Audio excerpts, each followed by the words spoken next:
Start. You can start. Okay, sir.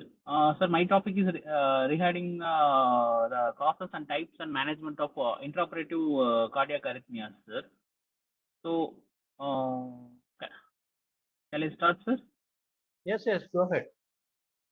Right, sir. Thank you, sir. So, the definition of intraoperative cardiac arrhythmias is nothing but a intraoperative cardiac arrhythmia is any disturbance in cardiac rhythm occurring during anesthesia and surgery, ranging from benign ectopics to life-threatening ventricular fibrillation. So, first we'll see what are the causes of the intraoperative arrhythmias.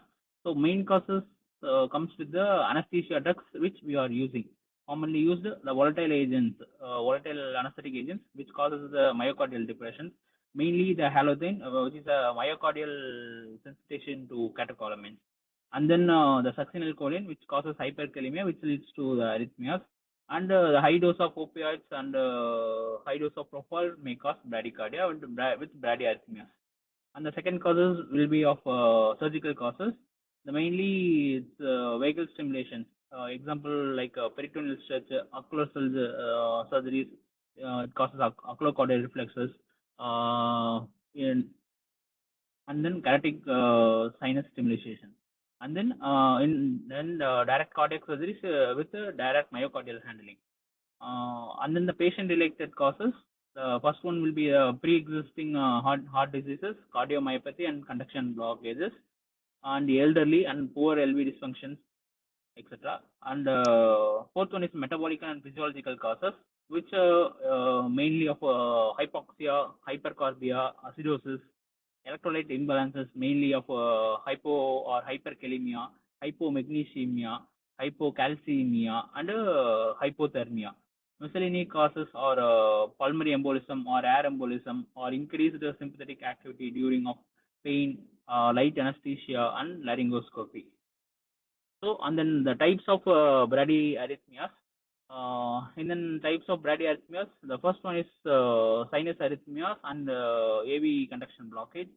And the second type is tachyarrhythmias, mainly of supraventricular tachycardia, atrial fibrillation or atrial flutter, or if the ventricular causes mainly of VT and VF, or ectopics, either atrial or ventricular premature beats. What are the management? How we are going to manage this one? Immediate measures are, first we have to ensure ABC, airway, breathing and circulation, 100% oxygen, monitor ECG, pulse oximeter, blood pressure and EtCO2, and either the stop precipitating stimulus or the drug, and then correct the underlying cause, reverse the hypoxia, hypercarbia, acidosis, and correct electrolytes and temperature, treat the surgical cause, release the traction or stop the ocular pressure. And then the pharmacological management. The pharmacological management in bradyarrhythmias, mainly whether you use atropine or glycopyrrolate or isoflurane. If needed, pacing also will be required in case of refractory bradycardia. And then in tachyarrhythmias, mainly of SVT, which will start with the vagal maneuvers and then adenosine, followed by beta blockers, verapamil or Damodharan. And then atrial fibrillation or atrial flutter, control the rate with the beta blockers, diltiazem, or if the patient is hemodynamically unstable, start with the synchronized cardioversion. In ventricular tachycardia, start with amiodaron, lignocaine, procanamide, and then if the patient is unstable, start with the synchronized cardioversion if unstable. In VEF or pulseless VT, start with CPR and defibrillation with adrenaline or amiodaran. In premature ventricular complexes, usually it's a benign one. Treat the underlying causes mostly of metabolic causes or electrolyte imbalance. Lignocaine if BPCs are frequent. And then the second topic is regarding the Williams classification of anti-arrhythmia agents. In this one, the first class 1 is the sodium channel blockers. In the class 1, we have 3 subtypes: 1A, 1B, and 1C.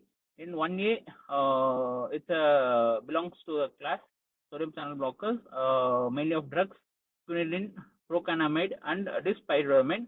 In this 1A drugs, it causes the slow conduction and prolongs the action potential.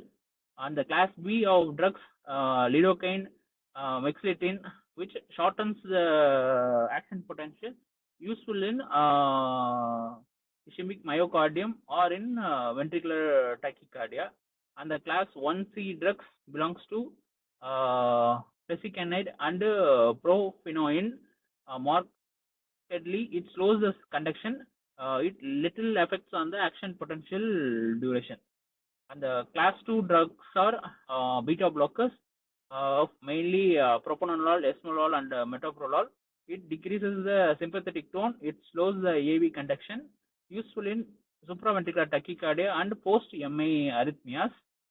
The class 3 drugs are potassium channel blockers, amiodarone, sotalol, ibutylene, and it prolongs the repolarization and refractory period, effective in ventricular tachycardia and atrial fibrillation. Class 4 drugs are calcium channel blockers, example verapamil and diltiazem. It slows the AV conduction. It reduces the automaticity and useful in SVT and rate control in atrial fibrillation.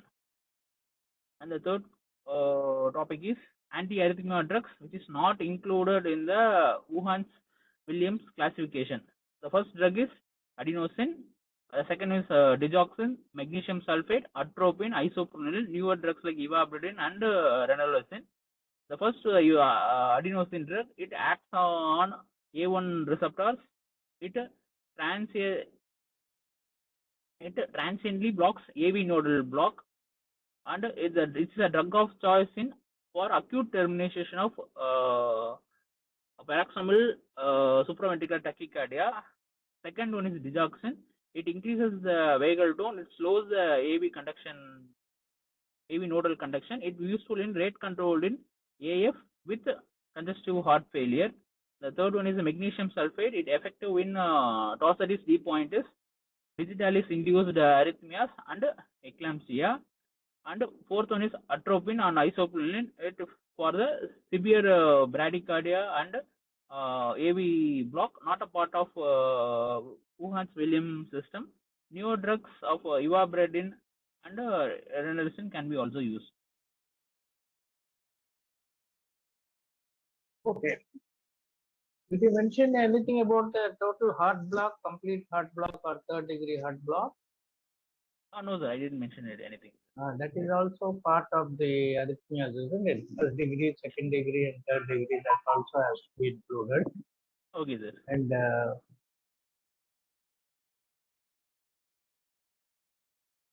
what is the mechanism of this arrhythmia? You said the causes, but what is the main mechanism under why the arrhythmias happen? So mainly due to electrolyte imbalance, which reducing electrolyte the imbalance is also a cause, but the mechanism of why the rhythm becomes irregular. Okay. Oh.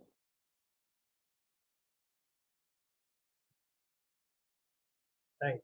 Okay. I will go to share my PPT and show you